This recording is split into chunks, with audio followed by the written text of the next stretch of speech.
শ্রীমোর কথামৃত প্রথম ভাগ। স্বামী নিত্যানন্দ। আচার্য শ্রীমোর সংক্ষিপ্ত জীবনী।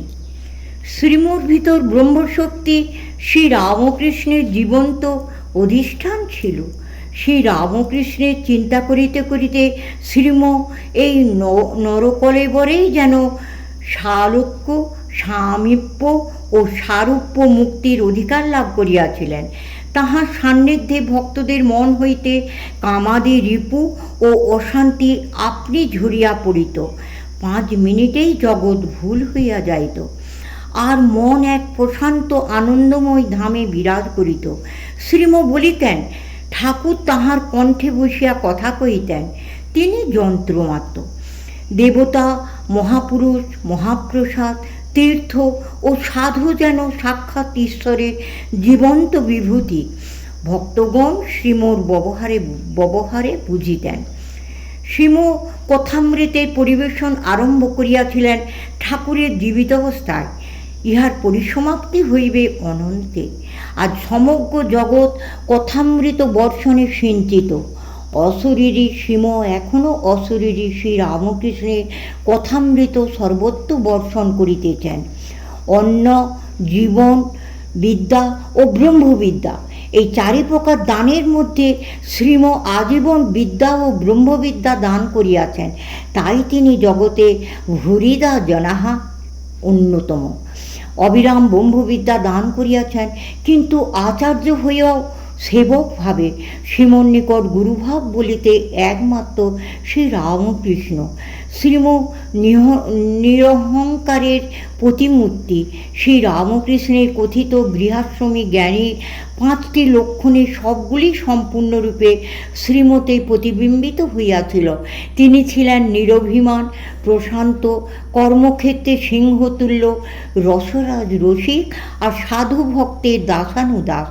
তাহার পদরেণুর কৃপায় যে সাধু হইয়াছে তাহাকেও তিনি গুরুতুল্য শ্রদ্ধা প্রদান করিতেন। এমনি জীবন্ত মূর্তিমতি ছিল তাহার সাধু ভক্তি। আবার সর্বভূতে শ্রী রামকৃষ্ণের অধিষ্ঠান জানিয়া সকলকে নমস্কার মুদ্রায় পূজা করিতেন। সকল ধর্মের উপর শ্রীমৎ শ্রদ্ধাও ছিল শ্রী গুরুর অনুরূপ। তিনি যেরূপ হিন্দু সকল ধর্মমন্দিরে যাইতেন, সেইরূপ খ্রিস্টীয় চার্চ ও মুসলিম মসজিদেও গমন করিতেন। বৌদ্ধ, জৈন, শিখ গুরুদ্বার, আর্য সমাজ, আদি ব্রহ্ম সমাজ, নববিধান ব্রাহ্ম সমাজ ও সাধারণ ব্রাহ্ম সমাজেও সর্বদা যাতায়াত করিতেন। শ্রীমর ইচ্ছা ছিল একই সময়ে কলকাতার সকল সম্প্রদায়ের উপাসনা দর্শন করিবার। ঠাকুর শ্রীমকে চৈতন্যদেবের পার্শ্বদরূপে দর্শন করিয়াছিলেন চৈতন্য সংকীর্তনে সাদা চোখে। তাহার চৈতন্য ভাগবত পাঠ শুনিয়া ঠাকুর বুঝিয়াছিলেন শ্রীমকে।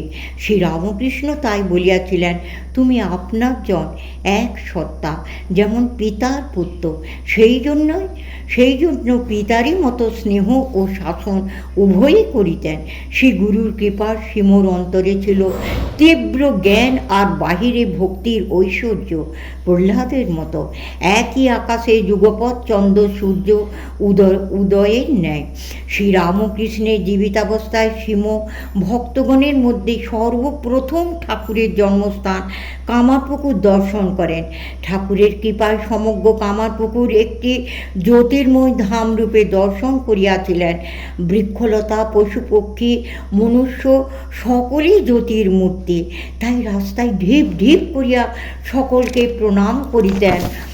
জ্যোতির্ময় একটি বিড়াল সম্মুখে পড়িল, অমনি সাষ্টাঙ্গে প্রণাম। একদিন দক্ষিণেশ্বর ধামকে জ্যোতির্ময় দর্শন করিয়াছিলেন। পুরীতে ঠাকুর শ্রীমকে পাঠাইয়াছিলেন নিজে না গিয়া। বলিতেন, ওখানে নিজে গেলে শরীর থাকিবে না। স্বীয় চৈতন্য লীলার স্মৃতিতে দেহ মহাভাবাবেশে ত্যাগ হইতে পারে। শ্রীম ঠাকুরের নির্দেশে অসম সাহসে অসময়ে জগন্নাথকে আলিঙ্গন করিয়াছিলেন। পরেও শ্রীম অনেকবার ঈশ্বর পুরী দর্শন করিয়াছেন। কাশীতে প্রথম যান 16 বছর বয়সে। রেলের পুলের উপর হইতে কাশী দর্শন করিয়া শ্রীমোর মন প্রাণ আনন্দে নৃত্য করিয়াছিল। তাহার পর আরও কয়েকবার যান। ঠাকুরের শরীর ত্যাগের পর তৈলঙ্গ স্বামী, ভাস্করানন্দ স্বামী ও বিশুদ্ধানন্দ স্বামীকে দর্শন করিয়াছিলেন। ভাস্করানন্দ স্বামী শ্রীমোর মুখে ঠাকুরের মায়ের গান শুনিয়া বলিয়াছিলেন, তুমি বলছো অত কাজ করো, তার উপর এইসব ভাবনা ভাববার সময় পাও কি করে? তৈলঙ্গ স্বামী শ্রীমোর হাত হইতে মিষ্টির চেঙারি কাড়িয়া লইয়া বালকের মতো পিছনে লুকাইয়া রাখিয়াছিলেন। অযোধ্যায় রঘুনাথ দাস বাবাজি প্রবোধ দিয়াছিলেন শ্রীমকে গুরুর ধামে গমন, গুরুর নাম রূপ চিন্তন, গুরুর গুণগান কীর্তন করিতে থাকো। শ্রী বৃন্দাবনে শ্রীম ঝুলন দর্শন করিয়াছিলেন আর নিধুবনে গঙ্গামায়ের অনুসন্ধান করিয়াছিলেন। রাজধারীদের অভিনয় শ্রীমর মন হরণ করিয়াছিল। শ্রীম 1912 খ্রিস্টাব্দে শ্রী মায়ের সহিত কাশী যান। সেই বৎসর এবং তাহার পর বৎসর তিনি তপস্যায় উত্তরাখণ্ডে অতিবাহিত করেন। হরিদ্বার কনখলে গঙ্গার ধারে একটি কুটিরে থাকিয়া তপস্যা করেন। মাঝে মাঝে ওই কুটিরে স্বামী তুরীয়ানন্দ, স্বামী শিবানন্দ প্রভৃতি গুরুভাইদের সহিত ব্রহ্মচক্র রচনা করিতেন। তারপর যান ঋষিকেশে, প্রথমে থাকেন মায়াকুণ্ডে, পরে স্বর্গাশ্রমে একটি কুটিরে নিবাস করেন। আজও ভগ্নাবস্থায় ওই কুটির বিদ্যমান। শ্রীমর ভিতর বরাবর তপবনে তপনিষ্ঠ একজন উচ্চ শ্রেণীর ঋষির নিবাস ছিল। সারা জীবন তপবনে বাস করিবার ইচ্ছা শ্রীমর মনে অতিশয় প্রবল ছিল। কলিকাতার নিজ বাসস্থলে, মটন স্কুলে ও ঠাকুর বাড়িতে টবে নানা প্রকার ফুল ও ফলের বৃক্ষরোপণ করিয়া রাখিতেন ছাদে। ওই স্থলে বসিয়া বৈদিক গুরুগম্ভীর তাহার মুখে উপনিষদ পাঠ শুনিলে সততই মনে হইত সত্যযুগের একজন ঋষি বুঝি নতুন শরীর ধারণ করিয়া আসিয়াছেন। উপনিষদ ছিল শ্রীমর প্রাণ। তারপর গীতা, বাইবেলের তিনি ছিলেন মাস্টার। অনর্গল সর্বদা কথা প্রসঙ্গে এই তিনটি গ্রন্থ হইতে দেববাণী আবৃত্তি করিতেন। তাহার মুখে খ্রিস্টবাণীর ব্যাখ্যা শুনিয়া পাড়ার বৃদ্ধ ও আনুষ্ঠানিক পাদ্রী খ্রিস্টভক্ত বোসমশাই অবাক হইতেন। শ্রীমৎ সহাস্যে উত্তর করিতেন, ঠাকুর ও ক্রাইস্ট এক। এই কথার ইঙ্গিত করিয়া আমরা ক্রাইস্টের সঙ্গে ঘর করেছিলাম কিনা তাই তার কথা একটু বুঝতে পারছি। যারা সাধু হইবেন অকৃতদার এইরূপ যুবকগণকে শ্রীমৎ শত মায়ের হৃদয় লইয়া ভালোবাসিতেন। যেমন পিতা মাতা পুত্রকে লায়েক করিতে পারিলে নিশ্চিন্ত হন, তেমনি শ্রীম যখন দেখিতেন ভক্তগণ শ্রী রামকৃষ্ণে আত্মসমর্পণ করিয়াছেন তখন তিনি নিশ্চিন্ত হইতেন। সাধু সঙ্গ, সাধু সেবা, প্র্যাকটিক্যাল বেদান্ত শ্রীম সাধু ও ভক্তদের সদা বলিতেন।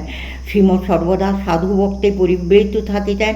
তিনিও ঠাকুরের ন্যায় সাধু ভক্তগণকে আপন জন মনে করিতেন আর আপন জনকে পরের মতো দেখিতেন। শরীর যাইবার সময় সেবক ব্রহ্মচারীকে বারণ করিয়াছিলেন বাড়ির লোকদের সংবাদ দিতে। পাড়ার লোকেরা সংবাদ দিলে বাড়ির লোক আসিয়া উপস্থিত হয়। শ্রীমৎ 2 পুত্র, 2 কন্যা আর বৃহৎ স্বজন মণ্ডল। তিনি সকল কর্তব্য সমর্পণ করিয়াও যেন নিজ গৃহে প্রবাসী, যেন পান্থশালায় পথিক। ঠাকুরের কুলজনদিগকে আর মায়ের পিতৃকুলজনকে তিনি ঠাকুরের মতো শ্রদ্ধা করিতেন। তাহাদের জন্মস্থানবাসীকেও সেই রূপই দেখিতেন। তিনি ঠাকুর আর মাকে অভেদ জ্ঞান করিতেন। গুরু ভাতা ভগিনীগণ ছিলেন গুরুবৎ। বেলুর মঠের বাগানের একটি বাতাবি লেবু আর দক্ষিণেশ্বরের একটি বেল ছিল শ্রীমর কাছে বৈকুণ্ঠের নির্মাল্য। মটন স্কুলের 4 তলায় ছাদ ও সিঁড়ির ঘরটি ছিল যেন নৈমিষারণ্য, সদা ভাগবত কথায় মুখরিত। নারদ ঋষির মতো শ্রীম রামকৃষ্ণ গুণগানে সহস্র মুখ হইয়া যাইতেন। যে কোনো প্রসঙ্গ কেহ উত্থাপন করুন, অপরের অজ্ঞাতে শ্রীম উহাকে ওই প্রাণারাম শ্রী রামকৃষ্ণ অমৃতসাগরে অবগাহন করাইবেন। শ্রীমর কাছে কেহ কখনো সাধু নিন্দা করিলে তাহার রক্ষা ছিল না, মিশ্র কথায় তাহাকে চোখের জলে ভাসাইয়া দিতেন।